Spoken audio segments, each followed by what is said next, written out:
اسے نہیں برداشت کرنا چاہتے جو قرآن یہ کہتا ہے، ندامت کہتا ہے، وہ شرمندگی کہتا ہے، جس سے بچنے کے لیے وہ منہ چھپاتا ہے۔ اور یہ لمبی باتیں آپ کے ہاں خواہ ہوں یا نہ ہوں، یہ تو آج بھی بات ہے نا، گھر میں جب لڑکی پیدا ہو جاتی ہے تو سب کو افسردگی چھا جاتی ہے۔ کچھ دوسری قوموں کا شاید اثر صحیح، پہلی لڑکی کو تو برداشت کر لیا جاتا ہے، اگر تواتر دوسری بھی آ جائے منحوستوں سے ضرور پہلے دن کہا جائے،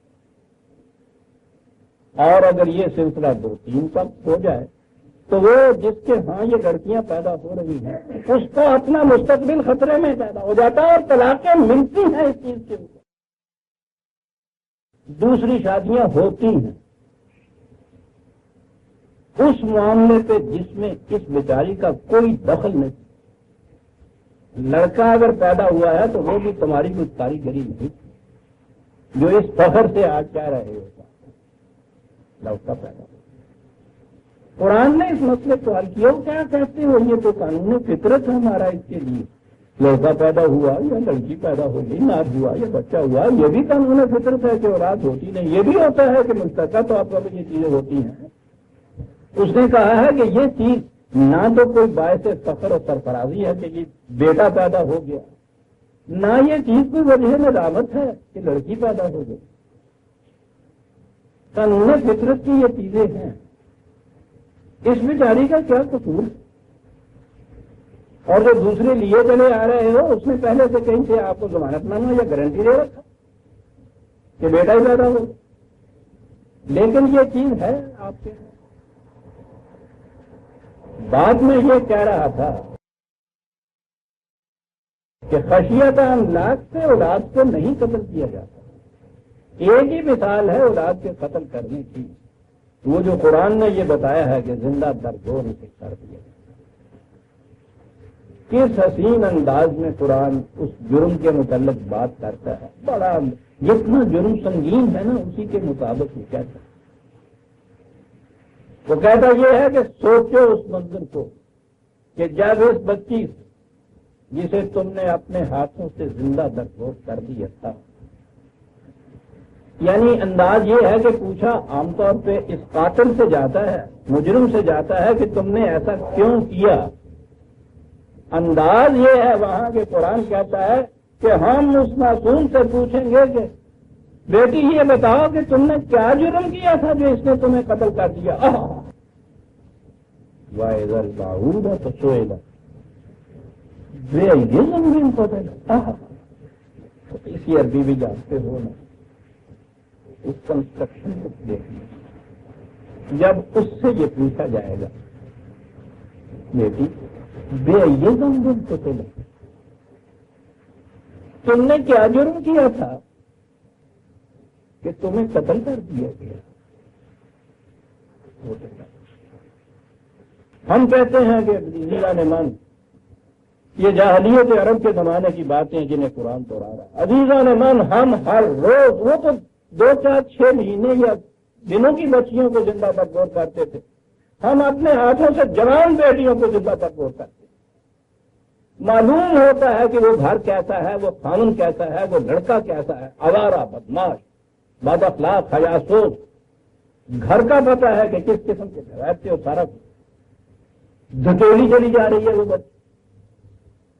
ہمارے ہاں کی ابھی حیا کا تقاضا ہے کہ بچیاں منہ سے کچھ ماں باپ ہیں، لیکن وہ بیچاریاں کونے خطروں میں جا کے تو بھوک کرتے ہیں، ان کو پتا ہوتا ہے، ہمیں بھی پتا ہوتا ہے یہ کیوں کیا جا رہا ہے۔ وہ بہت بڑی مامتا کی ماری جو ہے وہ پکار رہی ہوتی، میں اپنی بہن نال ہاں کر چکی ہوئی ہے جی، میں تیرے جنم تو پہلے ہی کہتا سی کہ جی پوری ہوئی تو بہنا تیری رہی۔ دو فیصلے ہو رہے ہیں مقدرات کے پیدائش سے بھی پہلے جی، یعنی وہ یہ نہیں کہتی کہ وہ ایسا نہیں ہے گھر، وہ لڑکا ایسا نہیں ہے جیسا تم کہتے ہو، تو تم دیکھتے بھالتے یہ سارا کچھ وہ کہتے ہیں کہ جی دیکھ کے تو مکھی نہیں کھا دی جاتی، یہ مکھی، یہ سانپ نکل رہے ہیں، تو تم خود کہتی ہو کہ یہ سب کچھ کہنے لگے جی سنجوگا کی گل ہوں کہ پہلے تو گل یہ ہو چل یہ جو نکاح ہے یہ تو روحوں سے ہوئے ہوتے ہیں عرش پہ. اللہ میاں خطبہ دین دیا ہے, فرشتوں نے گواہ ٹھہرایا ہے, یہ تو وہاں ہو جاتا ہے جی نکاح پہ. تو بھائی دیکھتی ہو کہ مستقبل اس کا کہڑی ہے تو قسمت کی گل ہے, نکاح سنجوگاں کی گل ہے اگے قسمت کی گل ہے. اچھا جی اللہ نیک نصیب کرے, یعنی تسی تو ہے کچھ کرو تو وہ نیک نصیب کرے. عزیزان من, یہ اسی معصوم سے نہیں پوچھا جائے گا کہ اس نے باپ ہوتے ہوئے تمہیں اپنے ہاتھوں سے کیوں قتل کیا تھا. عزیزان من, ہم میں سے ہر ایک سے پوچھا, ہم میں سے ہماری ہر ایک بیٹی سے کہ جسے ہم نے اپنے ہاتھوں سے زندہ برپور کیا ہے, اس سے بھی پوچھا جائے گا کہ بیٹی بتاؤ تم نے کیا جرم کیا تھا جو اس کم وقت نے یا انہوں نے تمہیں اس طرح زندہ برپور کر. وہاں یہ کہو گی تمہاری ماں کہ میں اپنی بہن کو وعدہ دے چکی ہوں. تم کہو گے وہاں کہ جی ان سے پگڑی کا سوال آ گیا تھا. پگڑی کا سوال ہے تو خود کچھ برداشت کرو. قربانی اس کو کیوں دے رہی ہوں بیچاری کو؟ میں اس لیے کہ تمہاری محتاج ہے. یہ سب کچھ ہو رہا ہے عزیزان من. یہ ہے ولا تقتلوا اولادکم خشیۃ املاق.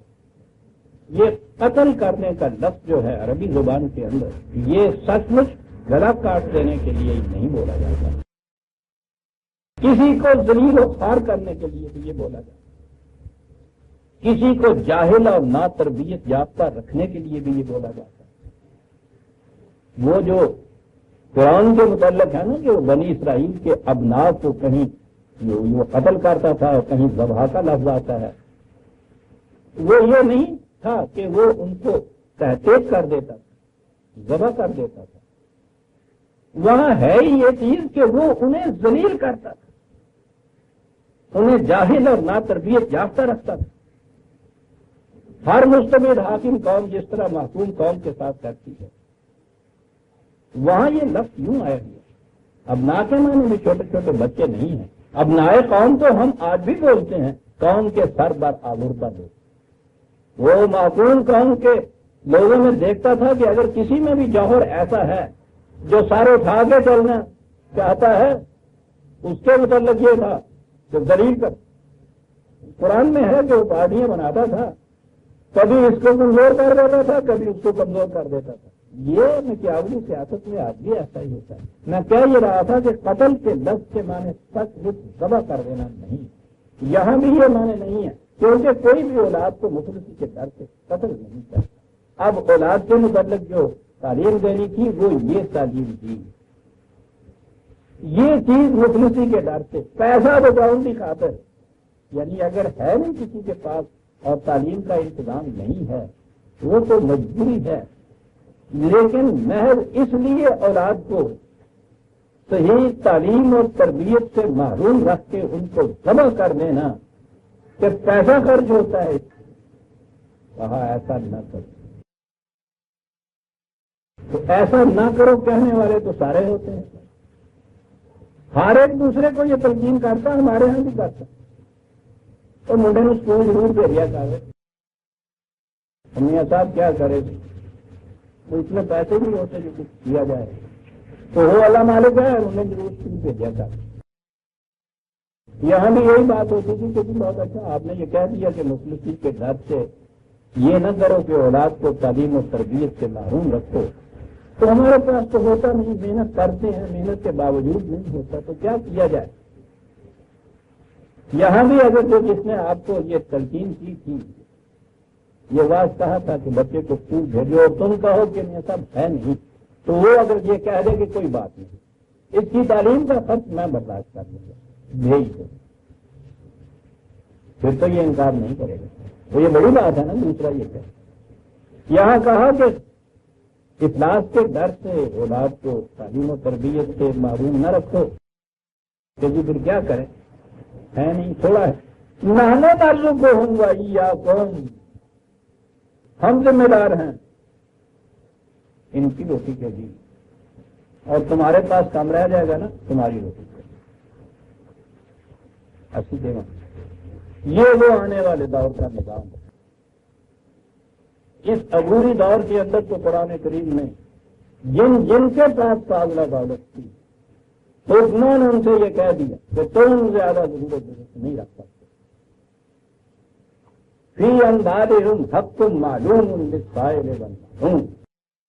ان دولت مندوں کی دولت میں ان سب کے لیے ان کا حق ہے، ایز آف رائٹ لے سکتے ہیں، اور حق کے معلوم ہے، ہر ایک کو علم ہے اس کا. ہم نے اعلان کر رکھا ہے کہ حق ہے ان کا، لے سکتے ہیں یہ تم. اس دور میں تو یہ چیز کہی، اور اسی لیے ان کو بار بار وہ تفصیل ہر جگہ کرتا رہتا ہے کہ پورا کرو ان کی ضروریات کو، تم پہ حق ہے ان کا. اور آہستہ آہستہ پھر وہ لیے جاتا ہے اپنے اس نظام کی طرف کہ جہاں پھر یہ افراد سے کہنے کی ضرورت ہی باقی نہیں رہتی. یہاں یہ بات جہاں وہ کہتا ہے نحن نرزقکم و ایاکم، تو یہ بات وہ نظام کہتا ہے جو خدا کے نام پہ قائم ہوا ہوتا ہے کہ ان کو کہتا ہے کہ اسکول بھیجو بچوں کو، کہتے ہیں کہ اتنی توفیق نہیں. یہ نظام کہتا ہے کہ سوال توفیق کا کہاں، تم سے کس نے کہا ہے کہ اس کے اوپر خرچ کرو؟ ہم خرچ تمہاری ضروریات رکھتی ہے تو وہ بھی تو پوری ہم کرتے ہیں. یہ ایڈیشنل خرچ جو تمہارے اوپر آ پڑا یہ بھی ہم دیں گے. قرآن واضح نہیں کہتا، قرآن حل بتاتا ہے، حل بتاتا ہی نہیں ہے، ذمہ داری لیتا ہے. لیکن یہ کچھ تو اس نظام کے تابع ہوتا ہے جس کے قائم کرنے کا نام وہ اسلام کہتا ہے. یاد رکھیے وہ نظام نہیں ہوتا اگر تو اسلام نہیں ہوتا. اب جب اسلام نہیں ہوتا تو اس کے اندر ذمہ داری ان کی جو اپنے آپ کو مدعی ہیں اسلام کے یہ ہوتا ہے کہ اس نظام کو قائم کرنے کے لیے یہ جہاد ہے. اسلام اسی نظام کے اندر ایک زندہ دین بنتا ہے. اس نے جہاں کہا ہے سورہ نور میں 24 اور 55 کہ ایمان اور اعمال صالحہ کا لازمی نتیجہ استخلاف فی الارض ہوگا، تمہیں اپنی حکومت، اپنا نظام، اپنا ملک ملے گا. وہ کاہے کے لیے ملے گا، کیا اس میں ہوگا؟ کہا اس لیے کہ تم دین کو متمکن کر سکو. تو دین اسٹیبلش ہی اس وقت ہوتا ہے جب استخلاف فی الارض ملے. اس کے بغیر دین نہیں اسٹیبلش ہوتا. مذہب ہوتا ہے جو ہر حکومت کے اندر، محکومی کے اندر، محتاجی کے اندر بھی قائم رہتا ہے. ٹھیک ہے چلے جاؤ نمازیں، رکھے جاؤ روزے. انڈیا میں بھی تو تم رکھتے ہی تھے، آج بھی رکھتے ہو وہاں. یہی چیزیں ان کی تو آزادی. اور تو اور وہ ایسا نظام جو رشیا تک میں بھی ہے، چائنا تک میں بھی جو نظام ہے جہاں خدا ہی کے منکر ہیں، وہی کے منکر ہیں، وہاں بھی جو مسلمان نام کے لوگ بستے ہیں نماز روزے کی اجازت انہوں نے بھی دے رکھی ہے. یہ ذمہ داری ہے نحن نرزقکم و ایاکم، یہ ذمہ داری پوری کرنے والا نظام جو ہے وہ ہے اسلامی. کہا ان کو ان کی صحیح تعلیم و تربیت کیوں کرو. یہ جو کہا ہے ہم نے کہ ان کو اپنے ہاتھوں سے ذبح نہ کر دو. کیوں؟ انا قتلہم کان خطأ کبیرا، یہ بہت بڑی غلطی ہوگی. یاد رکھو خطرہ ہے یہاں، جرم ہے یہاں. اب آگے بڑھتے چلے گئے. یہ ماں باپ کی اور اولاد کی، ماں باپ کی پرورش، اولاد کی تربیت، تعلیم، یہ دونوں کے متعلق آ گئے. درمیان میں معاشرہ کے اندر ضرورت مندوں کی ضروریات پوری کرنا، یہ کچھ سب کچھ آ گیا. یہ یہاں سے یہ چیز آئی. اب آگے بات چلی کہ یہ معاشرہ صحیح حقوق پہ متشکل کس طرح ہو سکتا ہے اور متشکل ہونے کے بعد قائم کس طرح سے رہ سکتا ہے. اور یہاں وہ بات کہی کہ جو نظر بظاہر کسی کی سمجھ میں نہیں آتی، یوں کہو کہ اس سے پہلے نہیں آتی تھی. ابھی میں بتاؤں گا کہ اب کیوں آ سکتی ہے. معلوم ہے کہ آپ کو کس بنیادوں پہ یہ کہتا ہے؟ وہ کہتا ہے عصمت کی حفاظت کرو. ہاں بظاہر نظر آتا ہے کہ یہ احکام اس قسم کے دیے جا رہا تھا اور درمیان میں یہ آ گیا وَلَا تَقْرَبُوا الزِّنَا إِنَّهُ كَانَ فَاحِشَةً وَسَاءَ سَبِيلًا. زنا کے وہ ایک حد اور لائن ہے، وہ جو سنا کرائے گی چکر اس کے قریب مت جاؤ. مبادیات اسے کہتے ہیں، وہ محرکات جو جن سے آخر الامر یہاں پہنچ جاتا ہے آدمی، وہاں سے حفاظت کرو اپنی. شور مچ رہا ہوتا ہے کہ صاحب یہ فحاشی عام ہو رہی ہے،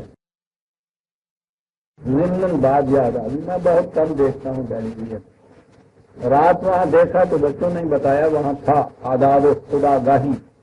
وہ شاعروں کی قوم کو خدا نے ایسی ایسی حسین ترکیبیں پہلے غالب دے گیا تھا، اب وہ خدا اللہ بخشے اقبال دے گیا. ہاں کھل گیا یہ قوم. اس قسم کے عنوانات جو ہے آپ دیکھیں گے کام کرنے کے بعد کیوں چاہیے آداب خدا گاہی. اس کے تابع عنوان تھا فحاشی کے اسباب اور ان کے امتداد کے طریقے. یہ عنوان تو بڑا اہم ہے، اور آپ کو یاد ہے کہ میرے نزدیک تو کتنا اہم ہے. میں کون اور میرے نزدیک کیا، قرآن کے نزدیک کتنا اہم ہے. اور بات اتنی زیادہ پھیلی ہوئی ہے کہ انہوں نے تعاون کو بھی روک لیا ہوا، حیضے کو بھی روک لیا ہوا ہے. ملیریا ایریڈیکیشن کے متعلق بھی محکمے جاری ہیں. یہ جو وبائی امراض جن کو کہتے تھے ان کے اوپر کنٹرول ہوا ہوا، لیکن یہ جو فحاشی کے جراثیم ہیں اس صورت سے پھیل رہے ہیں آپ کے ہاں، اور بے بس ہے کون. تو جب یہ عنوان سامنے کہیں آ جائے تو یقیناً وہ تو میرے پاؤں پکڑے گا. وہ تو بیٹھے تھا دانشوران قوم اور بہی خالان ملت کا ایک جمع وسیع نظر آیا. اس کا چلیے ایک دو نہیں، یہ اتنے چنے ہوئے اسباب جمع ہیں. دیکھیے کیا بتاتے ہیں کہ اسباب کیا ہیں، پھر اس کا ازالہ. یعنی یہ اندازہ لگائیے کتنا جامع اور محیط کل ہے عنوان. میں نے کہا آج تو بات بن گئی. دیکھ لیتے وہ پہلے ہی انہوں نے یہ کہا کہ بھائی وقت تھوڑا ہے اور حصہ لینے والے زیادہ ہیں، اس لیے 3.5 منٹ سے زیادہ تو کوئی شخص بولے گا نہیں. میں نے کہا کیا بات ہے. وہ اس کے اسباب بھی بتائے گا اور پھر تدابیر بھی بتائے گا اس کے روکنے کی. 3.5 منٹ 3 منٹ میں اسباب اور آدھے منٹ میں ازالے کی تصویر. اور پھر آگے یہ بات تھی کہ صاحب دیکھیے آداب ناطق کو مضبوط رکھیے گا. بھیا کے وقت سب بولنا شروع کرتے ہیں تو بات کچھ نہیں کرتے. تو بات شروع ہوئی ایک بار. انہوں نے کہا کہ صاحب پہلے تو یہ بتانا چاہیے کہ فحاشی کی ڈیفینیشن کیا ہے، یعنی فحاشی کہتے کیسے ہیں. پہلے تو یہ بتائیے. یہ اگلی بات تو پھر آئے گی. پتا تو چلے کہ فحاشی ہوتی کیا ہے. ایک نے بات شروع کی 3.5 منٹ کی گھنٹی بچی. اس نے کہا کہ صاحب بات تو پوری ہونے دیجیے. اس نے کہا کہ جی باتوں کی بات ہے تو ڈیفینیشن اس کی جو کٹ کے تو آپ ملا گئے. دوسری نے شروع کر دی ڈیفینیشن. وہ 4 فکرے بولنے نہیں پایا تھا تو 3-4 بولوں. انہوں نے کہنا شروع کر دیا کہ صاحب خاموش خاموش خاموش. انہوں نے نہیں کہنا شروع کیا کہ باقی سے نا خاموش بیٹھے. انہوں نے کہا خاموش خاموش. سارے لوگ بند کر بہرحال خاموش کرایا. میرا خیال ہے تو 15 منٹ کا سارا وقت ہوگا. تیسرا یا چوتھا تھا جس نے ڈیفینیشن شروع کی. تو انہوں نے کہا کہ اب آپ کا شکریہ اور وقت پورا ہو گیا. جی اسباب بھی دریافت کر لیے قوم نے، ادارے کی تدابیر بھی کر دی، اور حسب معمول اس کے بعد وہاں جو خاتمے کے بعد وہ جو کہتے ہیں خاتمہ بالخیر کرنے والی دعا مانگنے والے بھی وہ مانگنے والی آتی ہے عام طور پہ. اس میں وہ جو رکھے ہوئے فکرے ہوتے ہیں کہ آپ نے آج آباد و ختم آبائی کے ماتحت یہ اتنے بڑے اہم موضوع کے اوپر اتنے بڑے دانشوران قوم سے سنا. اگرچہ وقت کی کمی تھی لیکن ہم سمجھتے ہیں کہ انہوں نے اس سمندر کو اس طرح کنزے میں بند کر دیا ہے کہ وہ ٹوٹا ہے لوٹا ہونے تو سارا ہی پانی لگ گیا. اور اس کے بعد انہوں نے کہا دعا کرو کہ الہی عاقبت محمود کرنا لا الہ الا محمد رسول اللہ کرو. مذاق ہو رہا ہے قوم کے ساتھ. میں نے کہا یہ تھا کہ پہلے تو نہیں ہم کہہ سکتے تھے کہ اس مسئلے کا قوموں کے عروج و زوال پہ بھی کوئی کے ساتھ کوئی تعلق ہے. یعنی بالکل یہ ایک جنسی مسئلہ انفرادی سی بات لی جاتی ہے، کہا یہ جاتا ہے ہمارے ہاں اب عام طور سے نوجوانوں کی طرف سے، اور it is a private affair, you have no right to interfere. American لہجے میں جب انگلش بولتے ہیں نا، وہ سمجھتے ہیں کہ ہم الٹرا ماڈرن ہو گئے۔ نہ یہ پرائیویٹ مسئلہ ہے، نہ یہ ہے کہ کسی کو انٹرفیئرنس کا حق نہیں۔ آپ کو یاد ہوگا کہ میرا تو یہ موضوع 20 برس سے چلا آ رہا ہے، اور رپیٹ دہراتا چلا جاتا ہوں۔ پچھلی کنونشن میں بھی تو آپ کو یاد ہے میرا خطاب نہیں، جنسی بدنہادی کا قوموں کی موت اور حیات سے اثر، اور وہ قرآن سے تو میں اصول لاتا ہوں۔ تو آپ کو یاد ہے کہ اس کی تائید میں یورپ کے جتنے محقق جو ہیں ان کی تحقیق ہمارے سامنے آ گئی ہے۔ غیر مسلم ہو سکتا ہے کہ وہ ایتھیسٹ ہوں، خدا کو بھی شاید نہ ماننے والے ان میں ہوں، ان کی تحقیق یہ ہے، وہ ارمن کو آپ یاد ہے کسی کتاب میں حوالہ دیا کرتے ہیں، تحقیق حقیق وہ نہیں جیسی ہمارے ہاں یوں ہوتی ہے۔ رات تحقیق ہوئی ہے نا اس مسئلے پہ، معلوم ہے کہ وہ لوگ تحقیق کس طرح کیا کرتے ہیں۔ یہ شخص عمر بھر جتنے آپ جن کو اوریجنل ٹرائب کہتے ہیں، اوریجنل پریمیٹیو ٹرائب، افریقہ میں بسنے والے ویسی قبائل جنہیں ہم کہتے ہیں، آسٹریلیا میں بسنے والے، جنوبی امریکہ کے نیچے بسنے والے، پہلے یہ شخص 80 قبائل کا اس نے ان کے اندر رہ کے مطالعہ، پھر 16 مہذب قوموں کا مطالعہ کی، اس نقطۂ نگاہ سے کہ عصمت کا تعلق قوموں کی موت و حیات سے کیا کرتا ہے، اور اس کے بعد اس نے یہ کتاب لکھی اور اس نے یہ کہا کہ میرے عمر بھر کے تجربے پر نچوڑ یہ بتا رہا ہے، اور اس نے حقائق دی ہے، آباشمار دی ہے۔ آخری کتاب کا آخری اس کے ہاں کا ملخص یہ ہے کہ جس قوم میں بھی حفاظت عصمت میں لاپرواہی برتی، تاریخ انسانیت گواہ ہے کہ وہ قوم زیادہ سے زیادہ 3 نسلوں تک، 100 سال تک وہ قوم زندہ رہ سکتی ہے، اس کے بعد زندہ نہیں رہ سکتی۔ زوال تو اسے دوسری ہی نسل میں آنا شروع ہو جاتا ہے، اور تیسری نسل جس کو وہ کہتا ہے کہ سمجھ لیجیے 100 سال بعد کا، اس کے بعد تو وہ قوم جو ہے زندہ قوموں کی صف میں رہتی ہی نہیں ہے۔ وہ کہتا ہے اور دوسری قسم کی تعداد بھی جتنی جی چاہے وہ قوم کر کے دے۔ یہ مسئلہ بنیادی ہے۔ اس نے کہا ہے کہ شروع کی نسل میں پچھلے کا جو دھکا ہوتا ہے، مومنٹم اس کو جوڑ کے تو یہ چل رہی ہوتی ہے، لیکن ان کے قواعد فکریہ جو ہے ان میں اضمحلال شروع ہو جاتا ہے، اور یہ اضمحلال جو ہے یہ ایک کنٹینیوس پروسیس ہے، ایکیومولیٹو افیکٹ۔ یہ نہیں ہے کہ ایک جنریشن یا ایک فرد کا اسی کی ذات یا اسی حصے تک محدود رہا، یہ جتنا اضمحلال آ گیا ہے نا، یہ آگے آ جاتا ہے متواتر اگلی نسل کے اندر۔ یہ ہے اضمحلال ان کے قواعد فکریہ اور عقلیہ اور عملیہ کے اندر، جس سے آہستہ آہستہ یہ قوم روبہ بواد ہوتی ہے اور عقل العمل ختم ہو جاتی ہے۔ آپ کو معلوم ہے کہ قرآن کریم نے جہاں زنا کے متعلق یہ کہا ہے، جہاں جرم قرار دیا ہے، اسے اسم یا تعصیمن کہا ہے۔ اسم کے معنی آسمہ اس اونٹنی کو یہ کہتے تھے جس کے قوا اتنے مزمل ہو جائیں کہ وہ باقی قطار کے ساتھ چلنے کے قابل نہ رہے۔ قرآن کے پاس سینکڑوں لفظ تھے کہنے کے لیے جرم کے لیے، تو آپ کو معلوم ہے عربی زبان کے اندر تو کتنے مرادفات ہوتے ہیں۔ قرآن نے خود جرم کے لیے متعدد الفاظ استعمال کیے ہیں، یہاں اس نے اسم و تقسیم جو ہے یہ لفظ استعمال کیا، جس کے لیے مانے قوا کا اس طرح مطمئن ہو جانا کہ وہ باقی قطار کے ساتھ چلنے کے قابل نہ رہ جائے، پیچھے رہ جائے۔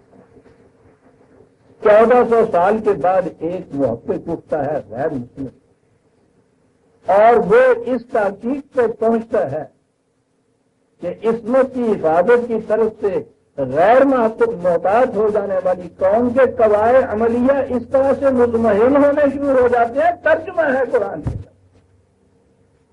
کہ ان کا ایکیومولیٹو افیکٹ جو ہے، مجموعی تاثر جو نتیجہ ہے، آگے بڑھتا چلا جاتا ہے. اور اس نے کہا ہے کہ وہ پھر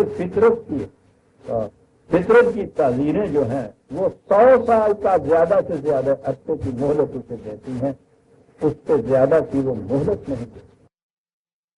اب آپ نے یہ سوچا کہ یہ اتنے بڑے اہم مسائل جو تھے نظام سے متعلق، اس کے اندر قرآن یہ لایا ہے وَلَا تَقْرَبُوا الزِّنَا إِنَّهُ كَانَ فَاحِشَةً وَسَاءَ سَبِيلًا، بڑا ہی ناہموار اور برا راستہ.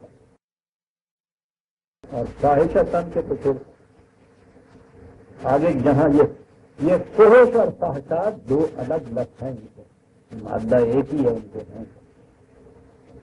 عام ترجمہ ہمارے یہاں بے حیائی کی.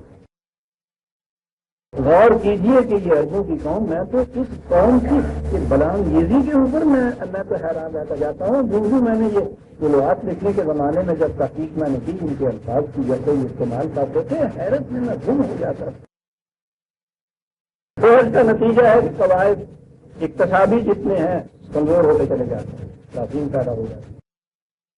جب یہ کمزور ہوتے ہیں تو پھر اقتصاد رزق کی جو قوت تھی، استطاعت تھی، استعداد تھی، اس پہ اثر پڑتا ہے.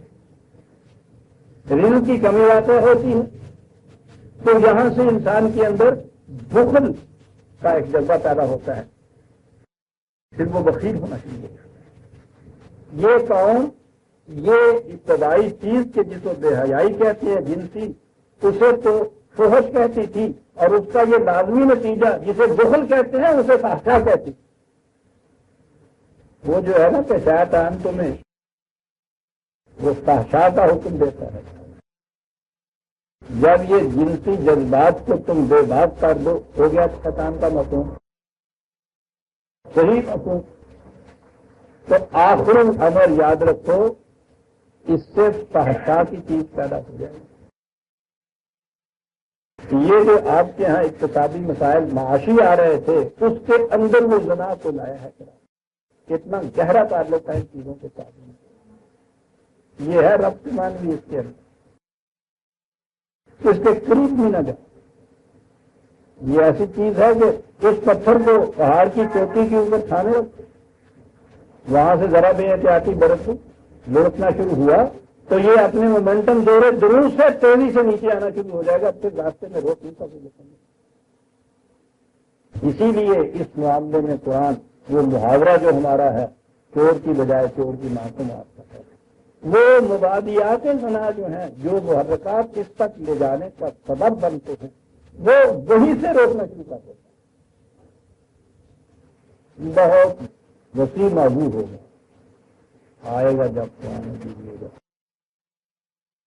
ایک ہی بات تھی نا بنیادی جو میں نے کہی کہ اس طلاب فحاشیات کے اندر بھی ابھی تک آپ دیکھتے ہیں ایک نوجوان اخلاق تو بابری باختہ جس کوئی تمیز ہی نہیں جو کرتا باہر اپنے اور بنانے کے اندر، یہاں تک بھی پہنچا ہوا ہو. میں نے کہا تھا نا میری بیٹیاں اور بہنیں معاف رکھیں، بات سمجھانے کی ہے. اس قسم کا جذبات میں گھرا ہوا بھی نوجوان لڑکا گھر کے اندر ایک کمرے کے اندر رات کی تنہائی میں وہاں وہ سویا ہوا ہے، ان جذبات کے اندر ڈوبا ہوا ہے. پاس ہی اس تنہائی کے اندر، اس کمرے کے اندر اس کی جوان ہم سیرا سو رہی ہے، نہایت خوشی ہے. کتنا ہی زیادہ مغلوب کیوں نہ ہوا ہو یہ جذبات کے اندر، وہ پاگل پن کی سیکشن کو چھوڑ دیجیے، یہ بھی اس کی طرف نگاہ بات اٹھا کر نہیں. یہ اثر ہے اتنا گہرا نفسیاتی تحت شعور میں بھی. حالانکہ عورت یا لڑکی ہونے کی حیثیت میں اس میں اور ابھی جس کو اس نے دھکا مارا تھا اس میں تو کوئی فرق ہی نہیں ہے بایولوجیکلی یا فزیکلی. ایک چیز ہے نا جو بچپن سے ذہن میں ڈالی ہوئی ہے کہ یہ حرام ہے، یہ غلط ہے.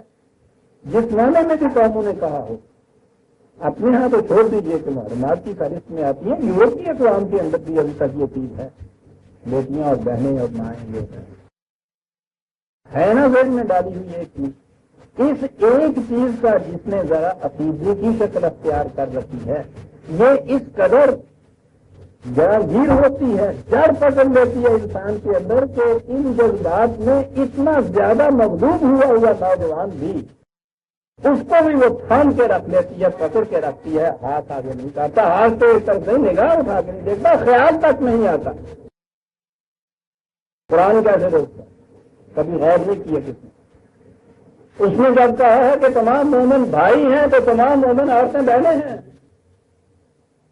بجوز اس ایک لڑکی کے جسے خود خدا نے آگے چل کر کہا کہ اس طریقے سے یہ تمہارے ہاں حلال ہو جائے گی۔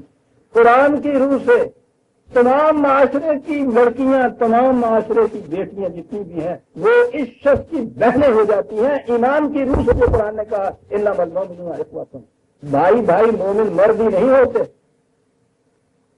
مرد اگر بھائی ہوتے ہیں تو پھر یہ عورتیں کیا ہوتی ہیں، بہنیں ہوتی ہیں، اور کیا اس کے لیے تو انداز زبان کا ہمیشہ یاد رکھیے یہ ہوتا ہے بیان کرنے کا کہ یہ آپ باقی کتابوں میں دیکھیے گا کہ وہ جتنا قانون دیا جاتا ہے وہ میسکولن جینڈر میں دیا جاتا ہے، ٹھیک ہے کہ اس کو پکارا جاتا ہے، اور اوپر دیا ہوا ہوتا ہے کہ masculine gender include feminine gender. Law کی کیفیت یہ ہوتی ہے کہ اس میں یہ انکلوڈ چیز ہوتی ہے۔ تو یہ جو اس نے کہا ہے مومن سب ایک دوسرے کے بھائی ہیں، تو مومنات بھی تو ہے نا اس کے اندر۔ یہ مومنات کے ساتھ کیا رشتہ ہوا ان کا؟ وہ رشتہ وہ بتاتا ہے ان کا کہ جس رشتے کے تصور کی بنا پر وہ چیز اس قسم کے بے باک جس کے سر پہ شیطان سوار ہے اسے بھی ادھر نہیں نگاہ اٹھانے دیتا۔ یہ ایمان کی روح سے جو مسلم یا مومن نوجوان ہیں، دنیا بھر کی لڑکیاں اس کے لیے بہنوں کی حیثیت رکھتی ہیں، ان میں سے قرآن کے حکم کے مطابق جسے وہ اس حرام کو حلال قرار دیتا ہے، ذات ہی تو یاد رکھیے نا کہ یہ مطلب یہ بکرے، یہ مرغیاں، یہ ساری چلتی پھرتی جو ہوتی ہیں ان کی تو حیثیت ایک جاندار کی ہوتی ہے، وہ ذبح کیا جاتا ہے اس طریق سے خدا کے نام کے اوپر تو حلال ہو جاتی ہے، غیر خدا کے نام کے اوپر ذبح کیا جاتا ہے تو حرام ہو جاتی ہے۔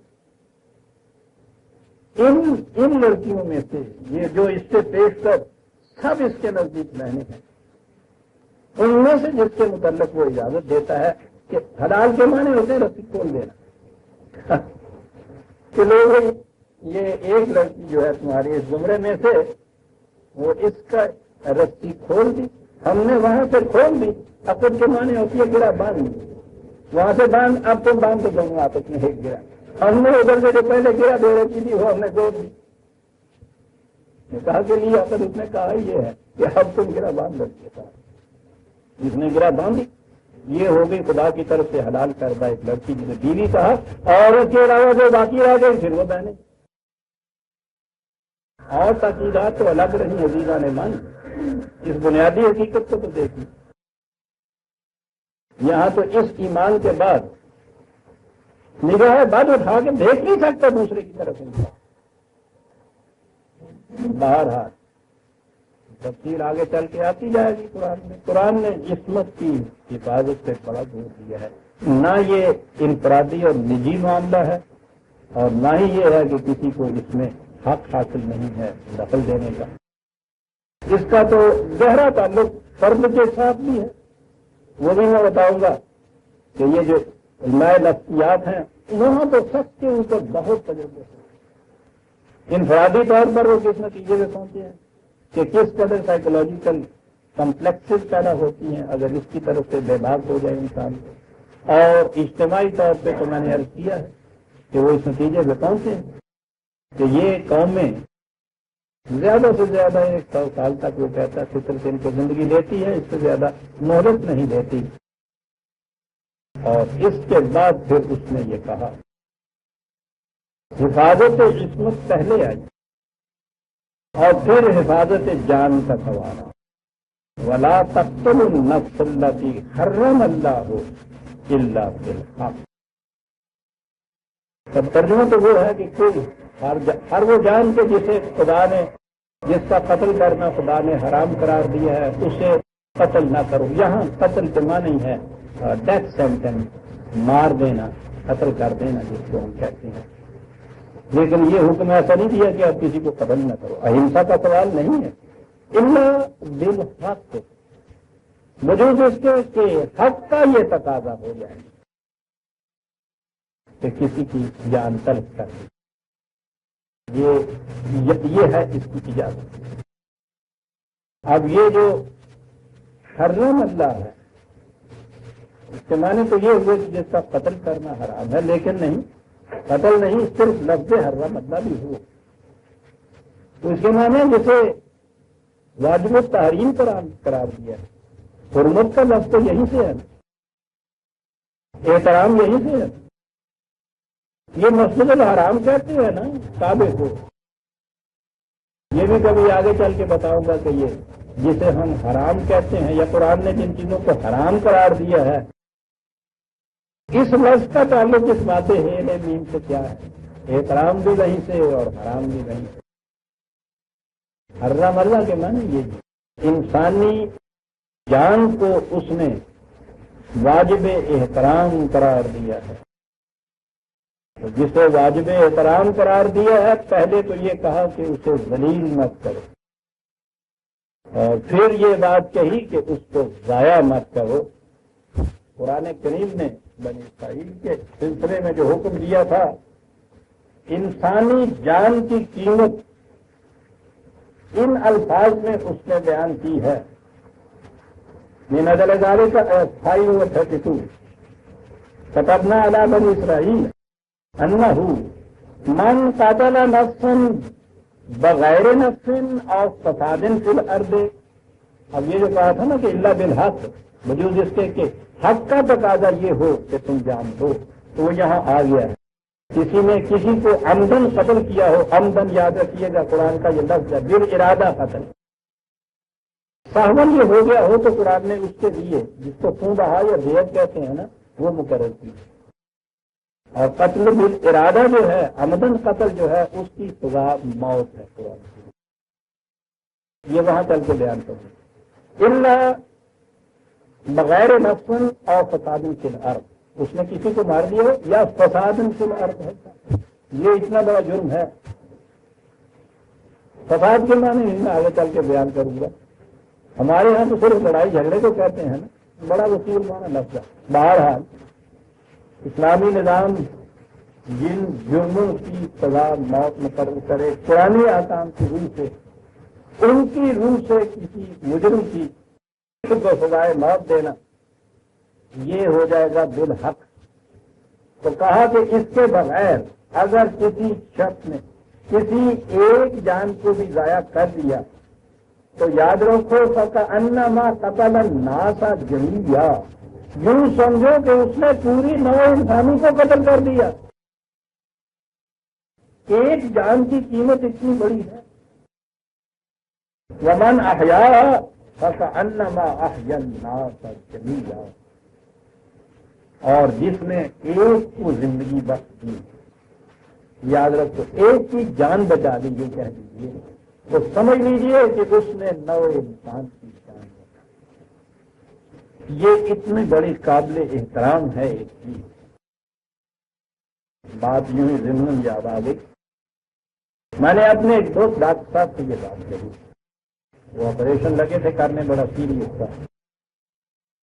تو یوں ہی ان کے ساتھ میں تکلفی تھی، باتیں کیا کرتی. میں نے کہا ڈاکٹر صاحب ایک ذمہ داری تو آپ کے اوپر بیٹھی ہے، ڈاکٹر کی عائد ہوتی ہے، وہ تو آپ کو پتہ ہی ہے کہ مجھے بڑے کانشنس وقت. میں نے کہا آپ دیکھیے گا ایک بڑی ذمہ داری جو ہے وہ قرآن کی روح سے عائد ہوتی ہے، اور وہ بڑی اہم چیز ہے وہ رک کر. میں نے یہ عائد پڑھی. میں نے کہا اس نے یہ کہا ہے کہ جس کسی نے کسی ایک جان کو بھی یوں طلب کر دیا، یوں سمجھو کہ ساری انسانیت کو اس نے طلب کر دیا. جس نے ایک جان بھی بچا لی، یوں سمجھیے کہ پوری نو انسانی کو بچا لیا.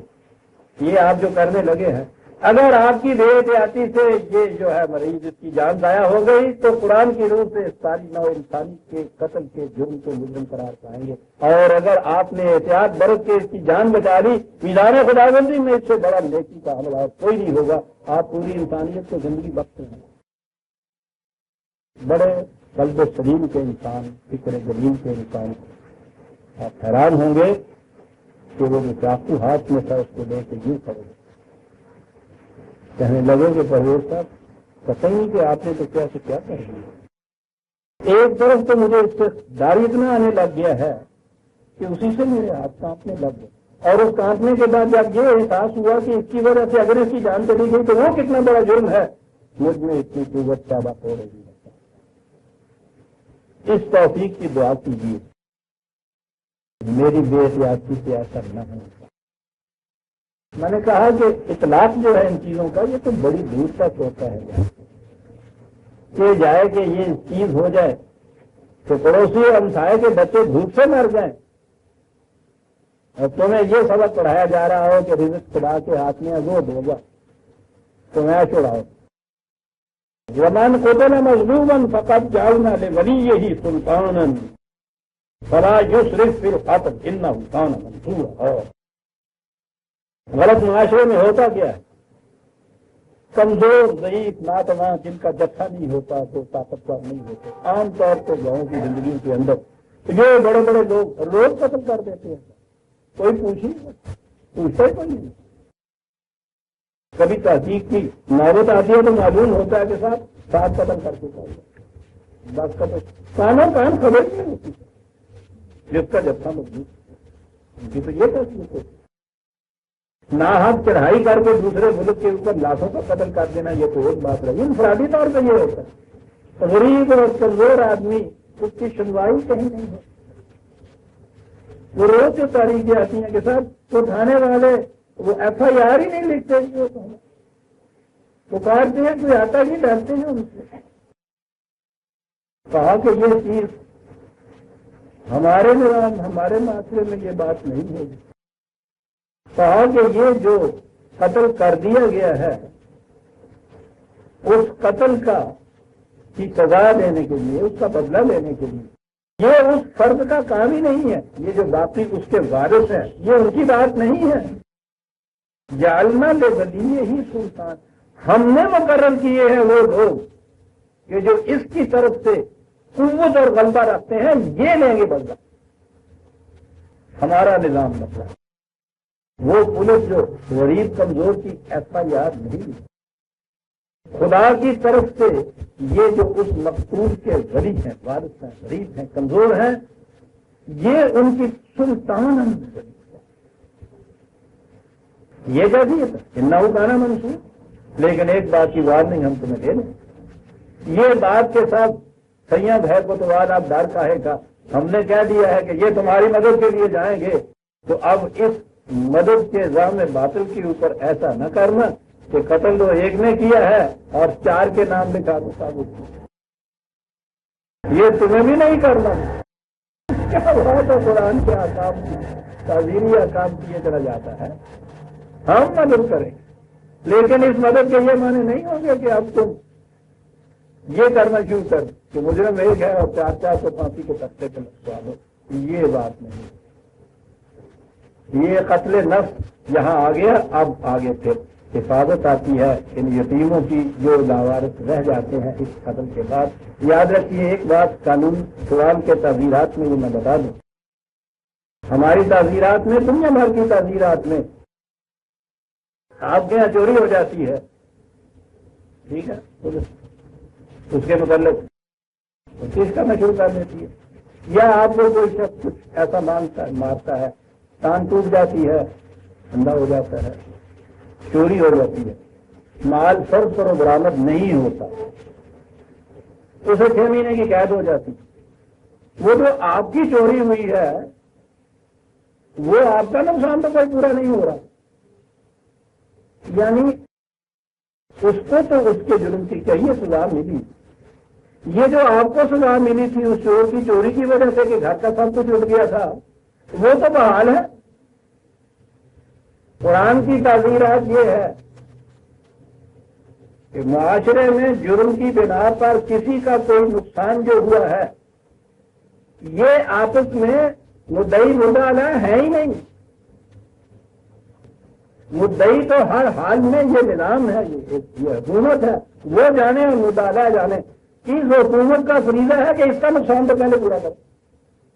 اور وہ کہتا ہے اس لیے کہ اس نے اگر یہ چور نے چوری کر کے یہ اس کو نقصان پہنچایا ہے، یہ حکومت بھی تو ذمہ دار ہے کہ اس نے انتظام کیوں نہیں کیا تھا کہ چوری ہو رہا اس کے گھر. کیا یہ ممکن ہے ہر فرد کے لیے کہ وہ اپنی ہر چیز کو ذاتی طور پہ محفوظ کرے؟ ناممکن ہے. ذاتی طور پہ حفاظت ہو سکتی، حکومت کے انسٹیٹیوشن کی ادارے کی ضرورت نہ پڑتی. وہ تو ضرورت اس لیے پڑی تھی کہ ذاتی طور پر اس کی حفاظت نہیں ہو سکتی. اگر اس چوری میں اس کی اپنی بے احتیاطی کا کوئی دخل نہیں ہے اور یہ اس لیے ہوا ہے کہ حکومت کی طرف سے اس کا انتظام پورا نہیں ہو سکتا، تو اس کی جو تلافی ہوئی ہے وہ تو پوری کرنی ہوگی. اب یہ جو جرم حکومت کا کیا ہے وہ تو اس کو حکومت کا جرم قرار دیتا ہے. یہ اس کی سزا دے. انصاف کا یہی تقاضا ہے، اس کا نقصان پورا ہو، اس کو جرم کی سزا ملے. حکومت ایسا انتظام کرے. اور بہرحال حکومت کا انتظام بھی تو یہ نہیں کہ وہ جو 4 آدمی اوپر بیٹھے ہیں ان میں اتنی قوت ہوتی ہے کہ وہ ہر جگہ انتظام کرتے پھرے. تعاون تو کرنا ہوگا نا انہیں، جسے آپ عوام یا پبلک یا ملک کے باشندے کہتے ہیں. یہ سب کے تعاون سے مل کے ایک نظام بنتا ہے. وہ تقسیم کار ہے جس کی روح سے کچھ لوگوں کے ذمے یہ لگتا ہے، کچھ لوگوں کے ذمے وہ بات ہوتی ہے. تعاون ہر ایک کا اس میں ہوتا ہے. یہ ہے بنیاد اس نظام کی. ربنا تقبل منا انک انت السمیع العلیم. ہم سورہ بنی اسرائیل کی آیت 33 تک پہنچ گئے. 34ویں آیت سے ہم یہ لیں گے.